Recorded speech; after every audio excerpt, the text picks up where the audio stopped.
walah. Pertamanya, malam ni saya tak dapat sediakan nota. Saya minta maaf sebabkan laptop tertinggal di pusat pengajian kita. Tapi insya-Allah akan datang kita akan bekalkan, dan insya-Allah kita akan kongsi juga rakaman ni untuk tuan-tuan tengok. Tajuk yang kita sambung daripada tajuk bulan lepas, iaitu tentang hadis-hadis berkaitan tanda-tanda kiamat. Jadi dalam hadis yang ataupun dalam rakaman yang lepas ataupun dalam kuliah lepas, kita telah sebutkan sebuah hadis Nabi SAW bahawa ada 6 tanda kiamat yang disebut dalam satu hadis. Gangguan. Oh.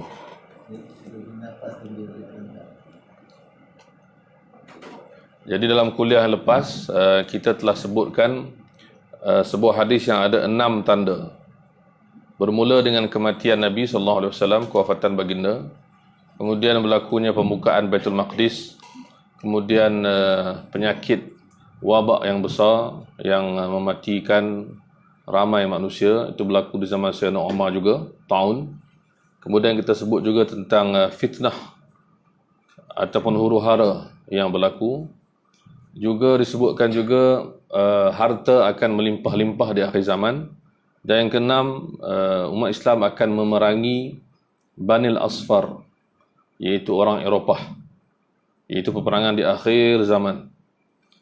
Bukan sekarang ni, bukan yang berlaku di dunia sekarang ni. Belum lagi peperangan besar, tidak melibatkan umat Islam, hanya melibatkan sebahagian umat Islam. Dan ada juga yang berperang kerana dunia, seperti yang berlaku di negara Arab, berperang sesama Islam. Jadi ini bukan maksud dalam hadis Nabi itu. Selesai hadis yang lepas, malam ini saya berhajat buat nota untuk tuan-tuan, tapi tak dapat buat. 2 hadis sahaja untuk malam ni. Hadis yang lebih kurang sama, tapi jawapannya berbeza. 2 soalan ataupun 2 hadis yang disoal kepada baginda SAW, soalan yang sama, tapi cara baginda jawab itu berbeza. Iaitu soalannya ialah tentang bilakah berlakunya kiamat. Bilakah berlakunya kiamat.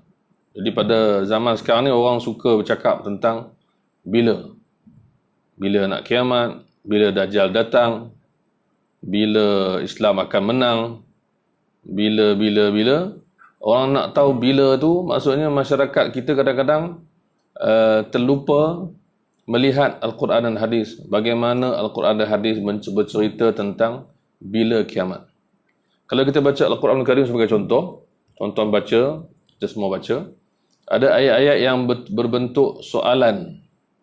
Allah menceritakan bagaimana orang-orang kafir dan manusia secara amnya bertanya kepada Nabi SAW bila kiamat.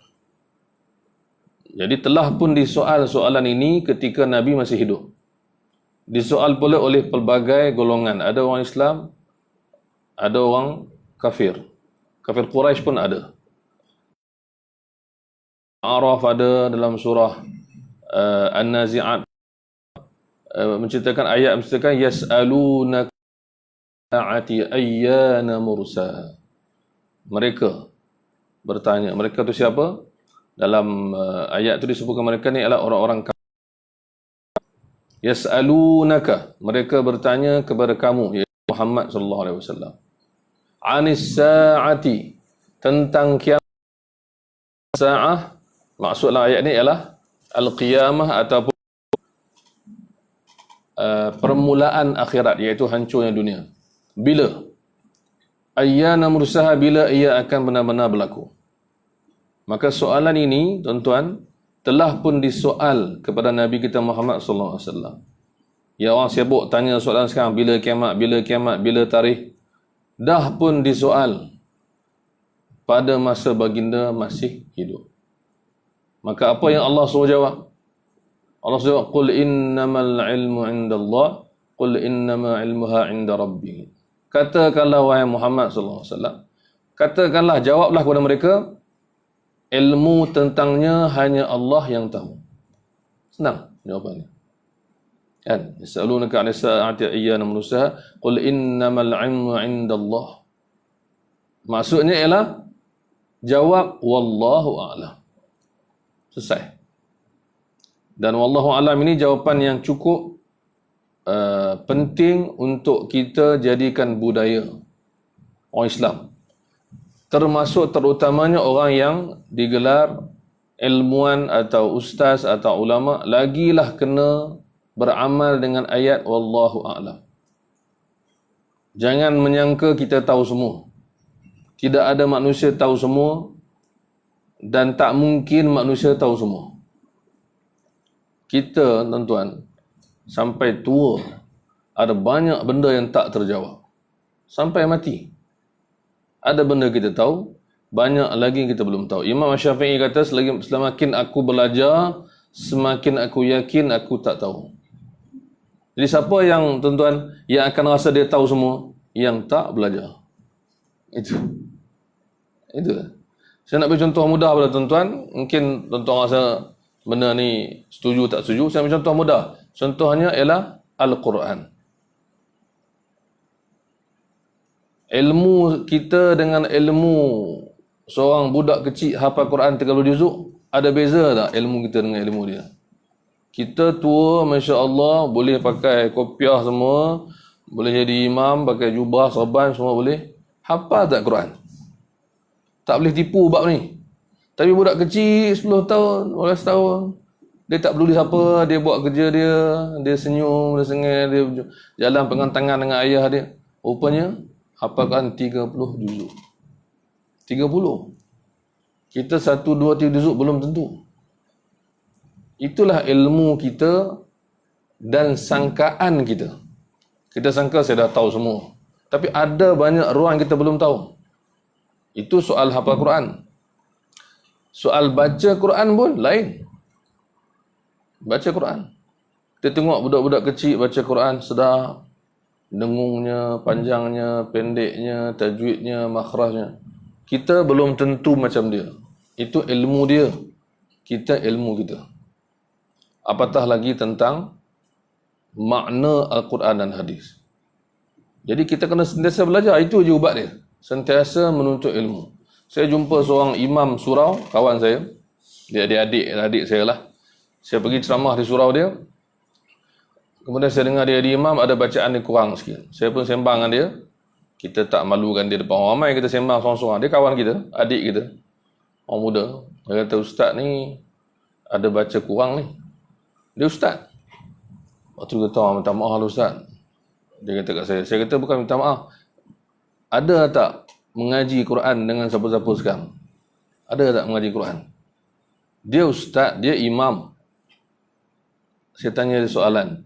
Ada tak masih menuntut ilmu tajwid mengaji Quran dengan siapa-siapa? Dia kata tak ada. Saya kata inilah punca dia. Bila orang tu berhenti belajar, maka akan nampaklah dia tak tahu. Tapi kalau dia terus belajar, nampak dia makin tahu. Makin baik, makin elok. Maka ilmu kita tentang agama, ramai orang sangka dia tahu. Betul. Tapi ada benda yang dia belum tahu. Maka apa ubat dia? Orang zaman sekarang, dia punya cara nak atasi, dia tengok YouTube. Dia tengok WhatsApp. Itu salah juga. Dia kena mengaji dan bertanya kepada yang tahu. Bila kita tengok sekarang, ramai orang suka share dalam WhatsApp, YouTube. Share sana, share sini. Sebab share tu ada orang share yang lain pula, lepas tu gaduh. Ini semua cerita apa? Ini cerita kita tak ikut saluran menuntut ilmu. Dalam Islam, Quran dah ada jawapan, tapi kita kena cari jawapan tersebut. Maka dalam Quran, saya balik kepada tajuk tadi, telah pun disoal kepada Nabi SAW bila kiamat. Dan telah pun diperintahkan oleh Allah untuk jawab. Maka Nabi jawab, wallahu a'lam. Allah lebih tahu. Dalam hadis, ini hadis yang nak bawa pada malam ni, itu Al-Quran. Dalam hadis, yang lepas kita dah ambil hadis 6 tanda kiamat. Sekarang kita nak ambil soalan kepada Nabi SAW tentang kiamat itu bila. Maka Saya nak bawa 2 hadis saja sebab kita nak bangun isyak. Iaitu hadis pertama, kedua-duanya hadis ni dalam Sahih Bukhari dan Sahih Muslim, hadis yang sahih, hadis yang terkenal. Hadis yang pertama, Abu Hurairah menceritakan bahawa suatu masa Nabi SAW sedang memberikan kuliah ceramah ucapan di depan kita, di depan sahabat-sahabat. Disebutkan dalam tu, fi majlisin yuhaddithul qaum. Abu Hurairah kata Nabi berada dalam satu majlis. Majlis itu bahasa Arab. Asal daripada perkataan jalasa, duduk. Maksudnya satu perjumpaan khas. Kita duduk khas, kita ada seorang bercakap, yang lain dengar. Itu majlis. Yuhaddithul qaum, Nabi sedang bercerita dan yang lain sedang dengar. Maka Abu Hurairah kata tiba-tiba jaa a'rabiyun, datang seorang A'rab. A'rabi lain dengan Arabi. Dalam Quran Allah sebut waqalatil a'rab. Dalam hadis pada hari ini A'rabi. Siapa A'rabi ni? Orang Arab kampung Badui padang pasir. Dia ada beza. Orang yang duduk di Mekah, Madinah dengan orang yang duduk di luar, di padang pasir, bukit semua tu, dia ada beza. Antara beza, dia dipanggil A'rabi. Dia ada sifat-sifat dia. Dia kasar lain. Dia tak bukan marah, tapi cara dia bercakap tu kasar. Kemudian cara kita nak layan dia pun kena tegas. Dan dia suka bertanya mengikut bila-bila dan cara dia mau. Maka Rasulullah faham. Dia datang tengah-tengah bercakap ni, tengah-tengah Nabi tengah bercakap, Nabi tengah bercerita kepada sahabat, semua diam. Itu adat para sahabat. Dengar, fokus. Datang orang Arabi Badui. Tiba-tiba dia tanya. Dia tanya, mata sa'ah. Soalan dia. Wahai Rasulullah, kiamat tu bila? Tiba-tiba. Nabi cakap tajuk macam-macam. Tiba-tiba dia datang, kiamat tu bila? Kalau kita di tempat Nabi sedang berucap tajuk lain, tiba-tiba orang bangun tanya tajuk lain, apa yang kita cakap? Ini off topic. Ini tak kena, tak ada adab, kata marah tu. Kan? Ataupun tengah bercakap, dia angkat tangan, belum lagi Q&A, soal jawab belum ada. Belum sampai, dia dah tanya.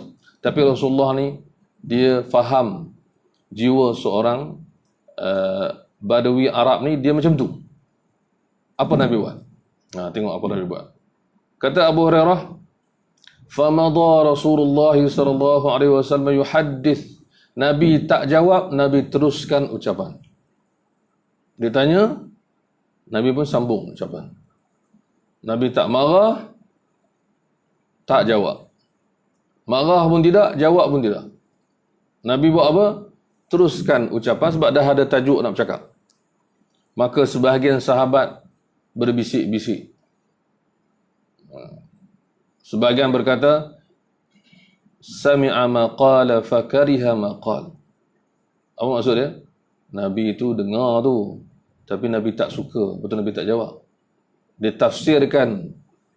Kan kita panggil kita kan, kita suka persepsi, kita suka buat. Kalau orang tu datang muka masam, kita kata ni marah, nampak? Dia tak marah, muka dia macam tu. Ada orang muka sengih-sengih, kita ambil ada benda baik ke ni? Tak, dia memang senyum-senyum. Kita buat tafsiran. Kita senang kan, kita nilai orang cepat, kita gopoh menilai. Maka sahabat ni dia kata, Rasulullah ni dengar orang Badui ni cakap. Sebab ni ramai ni, tiba-tiba Arab Badui tu bangun tanya. Maka Nabi pun teruskan cakap, tak layan, tak marah. Maka ada orang sebayang kata, Nabi tu dengar tu, tapi Nabi tak suka soalan tu. Ulama huraikan, kenapa sahabat tu cakap Nabi tak suka soalan tu? Sebab soalan tu tak ada hasil. Nak amal macam mana? Kalau tuan-tuan tanya, Ustaz, saya lepas maghrib saya sembahyang sunat boleh ke? Ada juga amalan. Sebab ada orang kata tak boleh, sebenarnya boleh. Kan? Ada orang kata kat saya, dia kata ada orang marah dia sembahyang sunat sebelum maghrib. Qabliyah. Saya kata dalam hadis Sahih Bukhari, Nabi sebut baina kulli adzanaini salatun. Di antara setiap azan dia iqamah boleh sembahyang sunat. Saya jawab untuk dia, kesian kat dia sebab dia kena marah. Ada orang dia tak faham, dia marah orang yang faham. Orang yang faham dia tergugat. Duk lama dah buat. Tak apa. Sekarang ni dia soalan dia tadi, dia tanya, nak amal buat apa? Kalau tahu bila kiamat nak buat apa? Maka Rasulullah diam. Maka sahabat kata, Nabi tak suka soalan tu. Sebab Nabi tak jawab. Sebagian lagi kata, bal lam yasma'. Nabi tak dengar kot. Sebab zaman tu tak ada mikrofon, orang ramai, masjid. Tak macam kita. Habis semua, kata Abu Hurairah, Nabi dah habis selesai ceramah. Nabi pun tanya, ni bukti Nabi dengar. Nabi kata, aina urahus sa'ilu 'anis sa'ah. Mana tadi orang yang bertanya bila kiamat tu mana? Nabi tanya. Maksud Nabi dengar, Nabi tahu, tapi Nabi tangguhkan jawapan. Sebab masa tu cakap tajuk lain, nanti dulu. Maka dia pun mengaku, Arab Badawi dia bukan takut siapa-siapa, dia style dia macam tu. Dia kasar. Dia kata, ana ya Rasulullah. Saya. Dia kata, saya.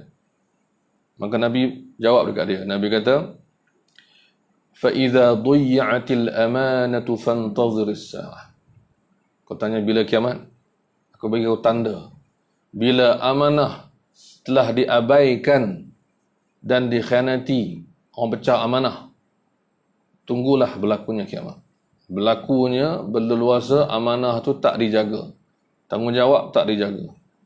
Maka ditanya lagi. Orang Arab Badui ni, dia ambil peluang nak cakap dengan Nabi SAW, bukan senang. Kan? Dia kata, kaifa idha'atuha ya Rasul? Macam mana? Saya tak faham Rasulullah. Macam mana amanah diabaikan? Apa maksud? Maka Nabi jawab lagi. Nabi ni baik. Nabi hurai. Nabi kata, idza wussidal amru ila ghairi ahlihi fantadhiris sa'ah. Hadis sahih Bukhari dan Muslim. Nabi kata, bila satu tugas, satu perkara itu diberi bukan kepada ahlinya, bukan kepada orang yang layak, tapi bagi dekat dia, tunggulah berlakunya kiamat. Maksud di akhir zaman, akan ada tanda-tanda kiamat. Yang kecil, sederhana dan besar. Antara tandanya ialah apa?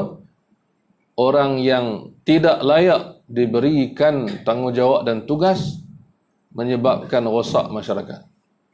Di sini ulama kata, macam-macam tafsiran, antaranya ialah contohnya seperti orang yang tak tahu urusan agama tapi nak jawab pasal agama.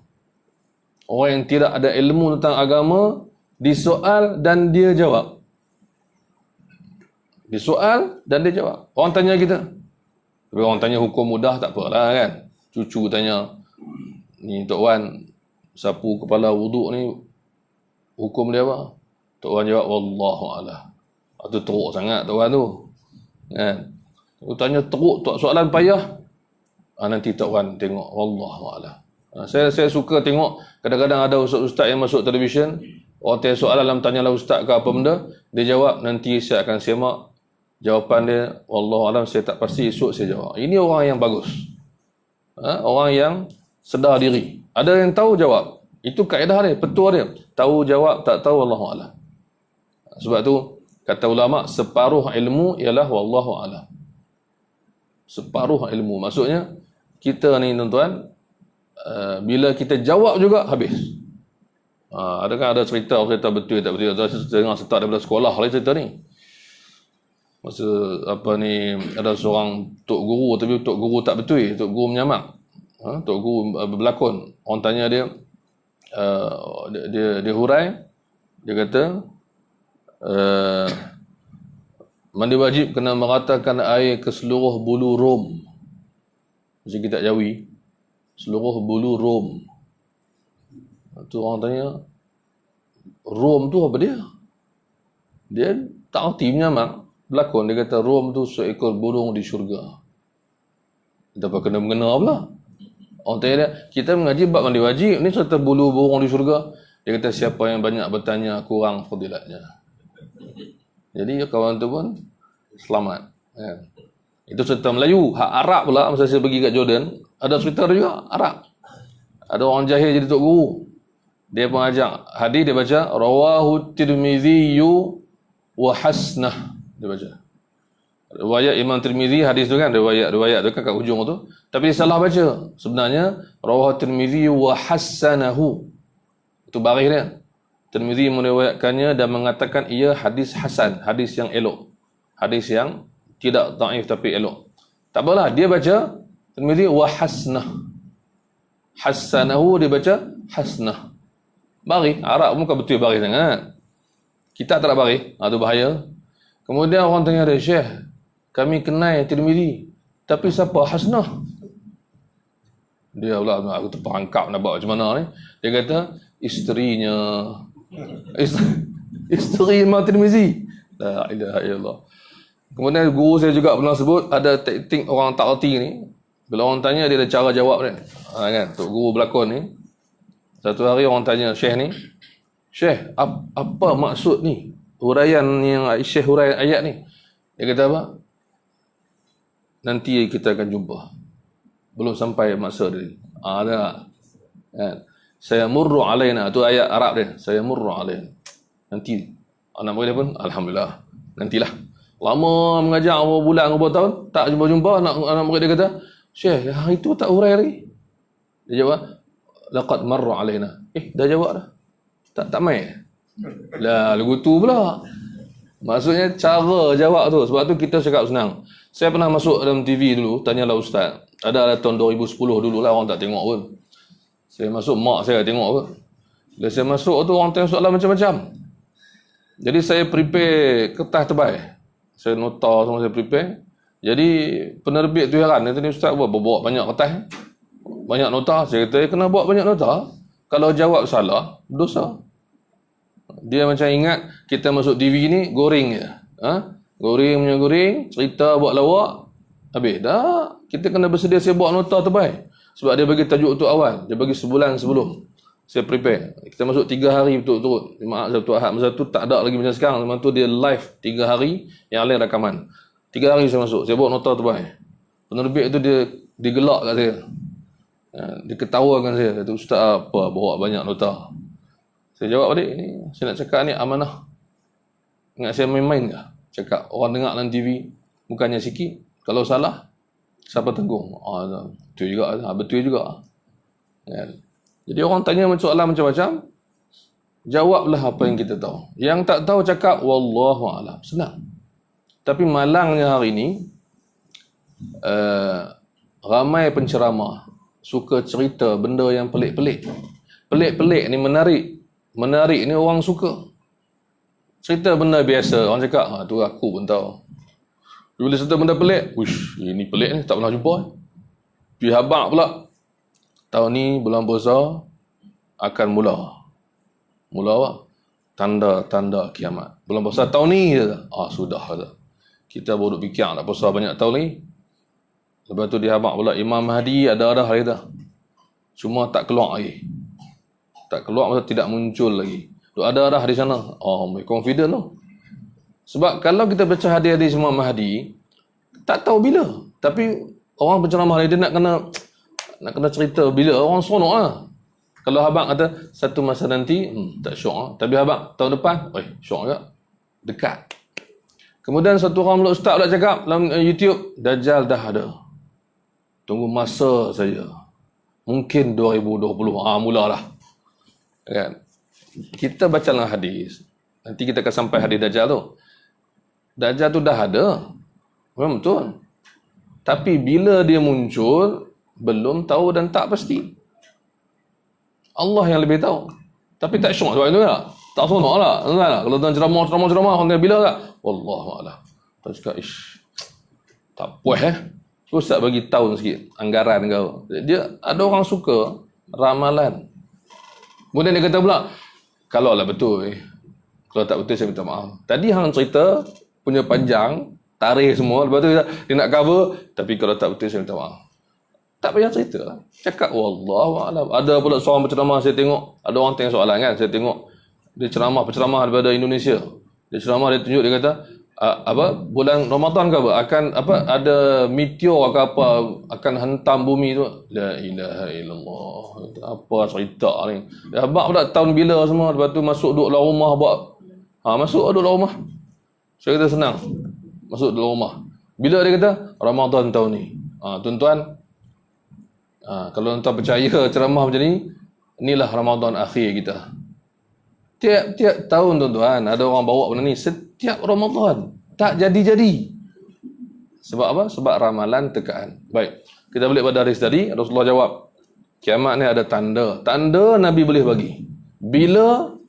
Allah yang tahu. Itu hadis pertama. Hadis yang kedua, juga dalam Sahih Bukhari dan Muslim, hadis yang masyhur terkenal. Bagaimana Nabi SAW satu hari, diriwayatkan oleh Anas bin Malik. Tadi Abu Hurairah, ada yang pertama. Yang sekarang ni Anas bin Malik. Datang seorang Badui juga. Ketika Nabi SAW baru nak keluar daripada masjid, Arab Badui ni datang singgah dan tahan. Nak tanya Nabi SAW. Soalan yang sama. Arab Badui lain. Ada kisah ada Arab Badui yang kita beritahu. Kita akan cerita. Dia datang, ditahan Nabi. Dia kata, Rasulullah, matas sa'ah. Matas sa'atu qa'imah. Dia kata, bila kiamat tu akan benar-benar berlaku. Susah hati duk fikir. Terpaksa tanya Nabi SAW. Nabi SAW tengok dia. Nabi kata, Waihak. Waihak ni orang Arab guna, makna dia lebih kepada kenapalah engkau cakap macam ni. Macam tu lah ayat dia. Kalau macam kita, dia kata, awak lah hang ni teruk sangat. Kan? Hang ni cemeh. Hang ni ceroy. Apa lagi? Hang ni berat lah ni. Teruk sungguh hang ni. Ada ayat-ayat lain tak kira ikut bahasa lah. Waihak ni Arab guna bila dia harap satu benda dekat orang tu tapi orang tu tak boleh buat. Kan? Ish dia datang ni. Aku nak kata teruk, nak kata lebih tu ada seorang kata teruk lah kan. Mangkuk ayun tapi itu bahasa lah. Arab kata waihak. Kamu ni, Nabi SAW kata, kenapa kamu ni? Wama a'dadta laha. Nabi kata. Ini jawapan Nabi yang lain. Jadi saya katakan tadi, soalan sama, bila kiamat jawapan lain. Hari pertama tadi Nabi jawab, bila amanah diabaikan, bila orang yang tidak layak diberikan tanggungjawab, maka tunggu kiamat. Baik. Yang kedua ni Nabi jawab apa? Wama a'dadta laha. Nabi tanya dia balik. Ini dia panggil jawab soalan dengan soalan. Itu cara jawab kan. Orang tanya kita kan. Orang tanya kita. Kita apa ni. Orang tanya kita kalau jalan nak main surau. Dia pula jalan pi ke arah lain. Dia tanya kita. Pergi mana ni? Tanya balik. Hang tu pergi mana? Dia tanya aku. Aku menghara ke surau. Hang menghara ke tempat lain. Orang hari Jumaat pergi masjid. Dia seorang-seorang dia jalan pergi jauh pada masjid. Dia tanya kita pula, pergi mana? Orang mai. Ini nak kena. Tanya soalan silap tanya. Maka Nabi tanya orang Arab tadi, orang Arab, Rasulullah bila kiamat ni, bila berlaku? Oh, serius. Nabi jawab, wa ma a'dadtalah. Apa yang kau dah siapkan? Kiamat tu berlaku, tapi engkau siap apa? Apa amalan kau? Kiamat tu berlaku, manusia mati, kemudian kiamat, kemudian hidup balik. Engkau siapkan apa untuk kiamat? Nabi kata. Maka Nabi tegur dia. Dia banyak sangat tanya, ataupun nak sangat tahu benda yang tak penting bagi dia. Ada yang lagi penting. Apa amalan kita? Kita kan akan mati. Kiamat tetap akan berlaku. Semasa kita hidup atau selepas kita mati. Tapi mati tetap mati. Apa yang kita sedia? Apa amalan kita? Macam mana ibadat kita? Macam mana kita dengan orang, macam mana kita dengan keluarga, macam mana kita dengan Tuhan. Ni maksudnya benda penting. Maka Nabi jawab soalan dengan soalan. Wa ma a'dadta laha. Kau tanya aku bila kiamat, aku nak tanya engkau siapkan apa untuk kiamat? Itu cara Nabi jawab. Jadi orang zaman lah kalau tanya kita kiamat tu bila? Kita tanya dia, hang nak buat apa kalau hang tahu bila? Hang nak buat apa? Oh, kalau tak tahu, tak apalah. Kalau tahu nak tambah amalan. Takkan macam tu. Kalau lambat lagi, tak apa. Alhamdulillah lega. Kalau dekat-dekat, kena prepare. Bukan macam tu. Mati tak tahu bila masalahnya. Kan? Mati tak tahu bila. Elok-elok hidup mati. Tak tahu bila. Kan? Nabi dah sebut, umur umatku sekitar 60 ke 70. Tapi ada yang mati sebelum tu. Ada yang mati awal. Ada anak-anak yang mati. Saya tadi tengok satu rancangan laporan tentang seorang tu, ayah dia dibunuh di luar negara lah. Dia orang siasat pembunuhan seorang lelaki, anak-anak dia muda lagi. Ayah dia dirompak dan ditikam mati. Jadi dia cerita sedih macam mana ayah dia mati. Mereka tiga-tiga orang ni balik pada tempat kerja, dapat telefon cerita macam mana tak sangka ayah mati dulu. Anak-anak muda-muda lagi. Lepas tu baru ni pun saya ada satu berita, ada seorang anak di sekolah yang meninggal, ibunya dulu, kemudian ayah baru meninggal pula minggu ni. Dia duduk dengan ayah dia saja, kemudian meninggal, tinggal dia seorang saja. Siapa nak jaga, wallahualam. Jadi mati tak tentu kan? Kita tahu, maka Nabi tegur Arab ni. Tapi Arab ni Arab yang baik. Nabi tegur dan dia terima. Dia pun cakap, Rasulullah, ma'addatu laha kabira salatin wala saum. Rasulullah, saya ni taklah banyak sangat sembahyang sunat, taklah banyak sangat puasa sunat. Dia jawab, dia bincang. Nabi SAW tegur dan dia terima. Dan dia sembang. Nabi pun dengar. Rasulullah, saya tak banyak ibadat. Tak banyak dia cakap, tuan-tuan, pada dia sebenarnya, bukan pada kita. Kita memang tak banyak. Dia tu banyak dah, tapi dia rasa tak cukup. Itu maksud ayat tu. Rasulullah, saya tak banyak sembahyang sunat, tak banyak puasa sunat. Tetapi dia kata, walakinni uhibbullaha wa rasulah. Tapi saya kasihkan Allah dan Rasulullah SAW.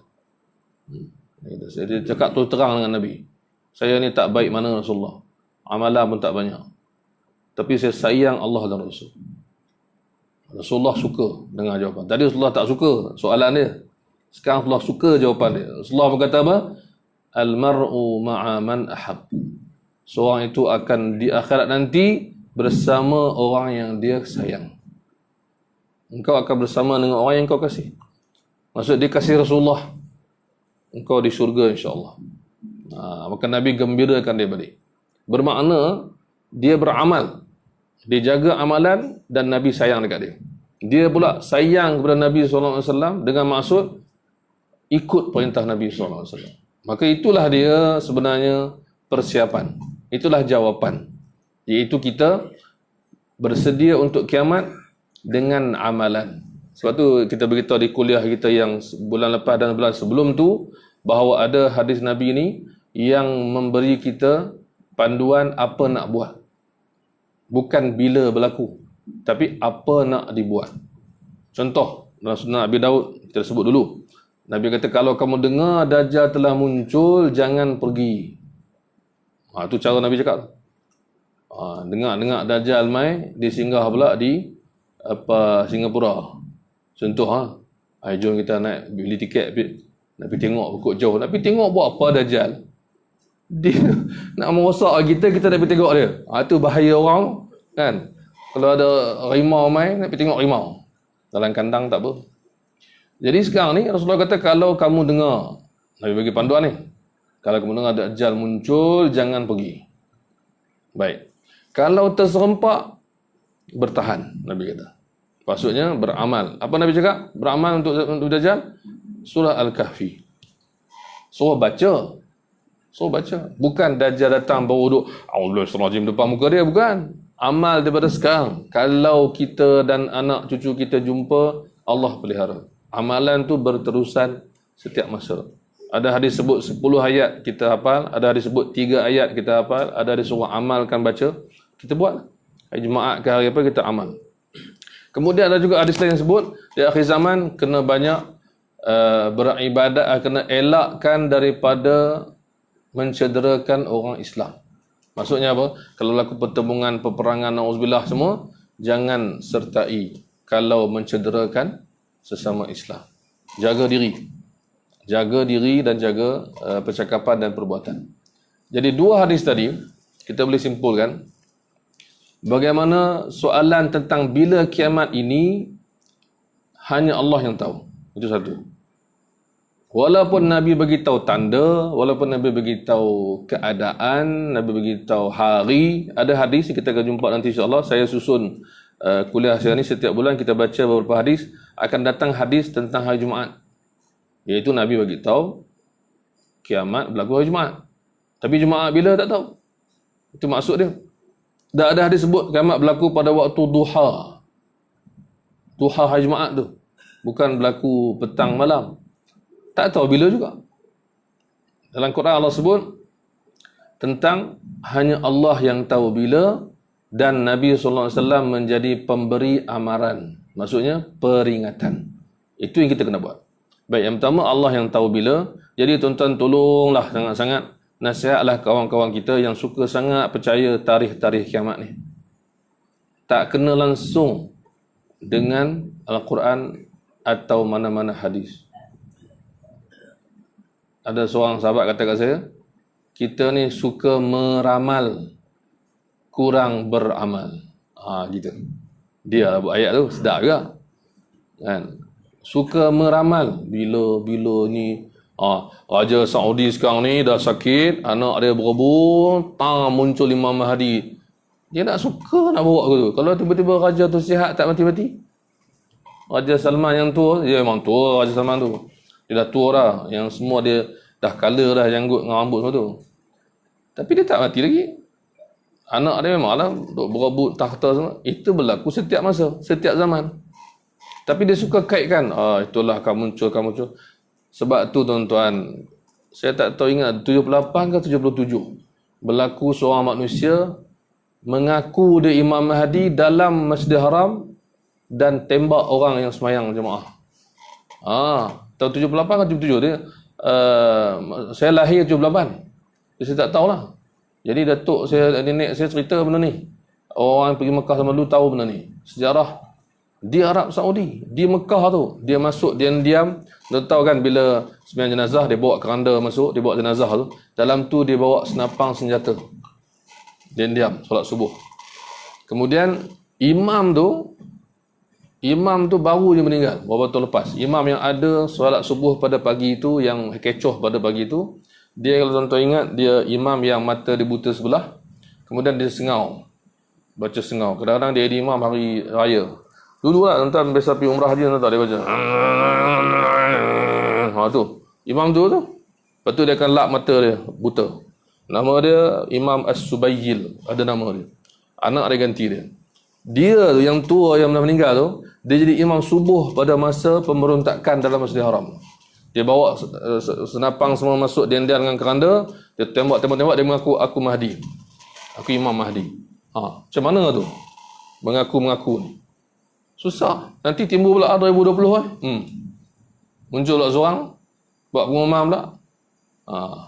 Mungkin polis Saudi sepak lagi, senyap Imam Mahdi tu. Yang saya kenal Imam Mahdi ni ada di Ampang. Itu saya tahu. Tuan tahu Ampang? Saya beritahu ragut tu. Di surau Taman Dagang. Ustaz Mahdi jadi imam surau. Saya tak bohong, tuan-tuan ni, ya Allah, tuan-tuan jangan terkejut. Betul, surau tu saya selalu singgah. Taman Dagang, dekat dengan Taman Nirwana dekat Ampang tu. Ada surau kecil tu, Dagang Avenue tu. Imam dia nama Mahdi. Saya kata inilah dia telah muncul di Ampang. Itu je lah. Yang lain kita tak tahu, kan? Jadi pertama Allah je yang tahu.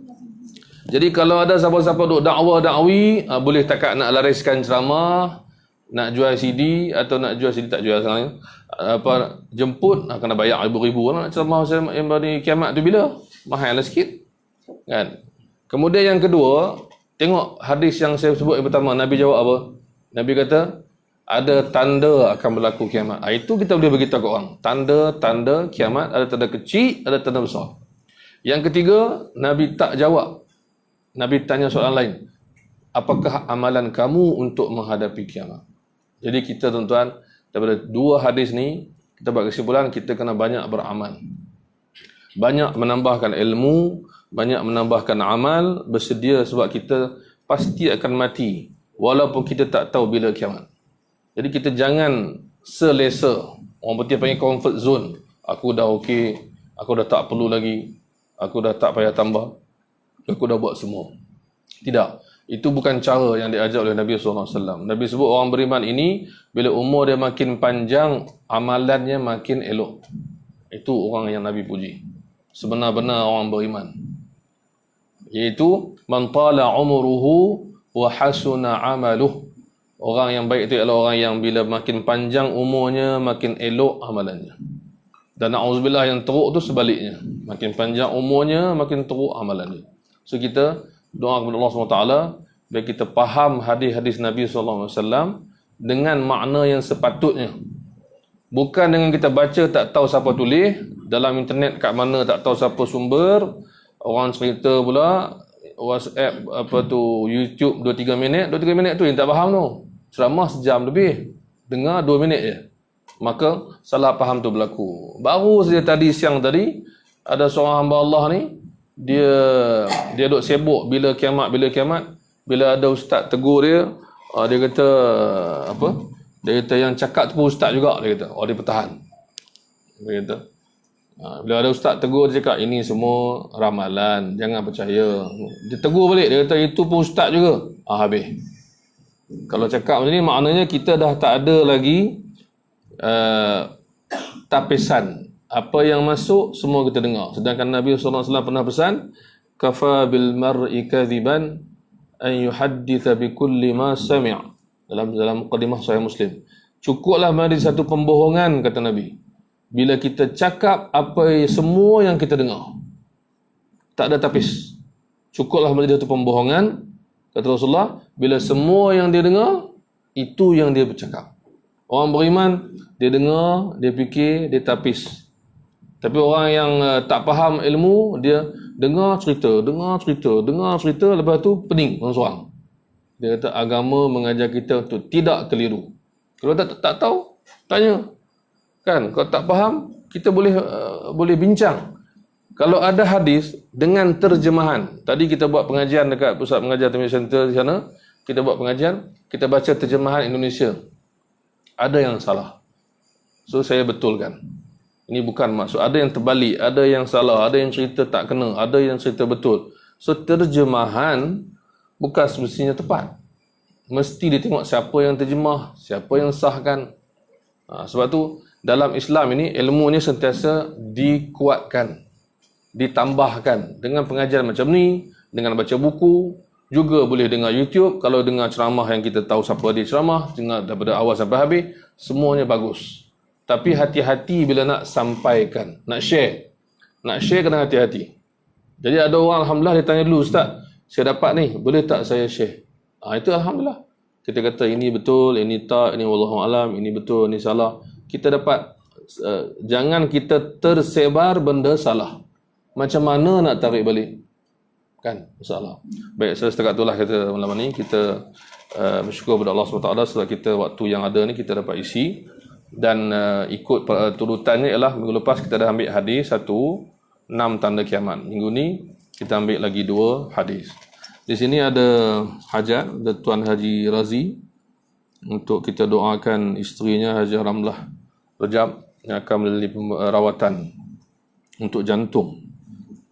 Jadi kita doa bersama insya-Allah. A'udzubillahi minasyaitonir rajim. Bismillahirrahmanirrahim.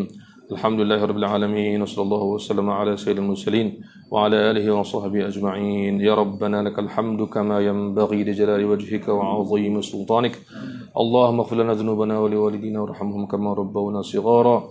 Allahumma la tada' lana fi maqamina hadha dhanban illa ghafartah wa la maridan illa shafaitah ولا مريضا إلا شفيته ولا مريضا إلا شفيته ولا دينا إلا قضيته ولا هما إلا فرجته ولا كربا إلا نفسته ولا جاهلا إلا علمته ولا مجاهدا إلا نصرته ولا عسيرا إلا يسرته ولا عسيرا إلا يسرته ولا عسيرا إلا يسرته ولا حاجة من حوائج الدنيا والآخرة إلا قضيتها ويسرتها يا أرحم الراحمين إلا قضيتها ويسرتها يا أرحم الراحمين إلا قضيتها ويسرتها يا أرحم الراحمين ربنا آتنا من لدنك رحمة وهيئ لنا من أمرنا رشدا ربنا افتح بيننا وبين قومنا بالحق وأنت خير الفاتحين ربنا عليك توكلنا وإليك أنبنا وإليك المصير ربنا آتنا في الدنيا حسنة وفي الآخرة حسنة وقنا عذاب النار ربنا تقبل منا إنك أنت السميع العليم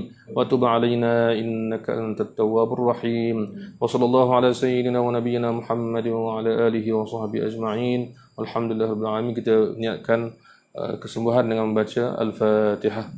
أعوذ بالله من الشيطان الرجيم. بسم الله الرحمن الرحيم. الحمد لله رب العالمين الرحمن الرحيم مالك يوم الدين إياك نعبد وإياك نستعين اهدنا الصراط المستقيم صراط الذين أنعمت عليهم غير المغضوب عليهم ولا الضالين آمين رب العالمين.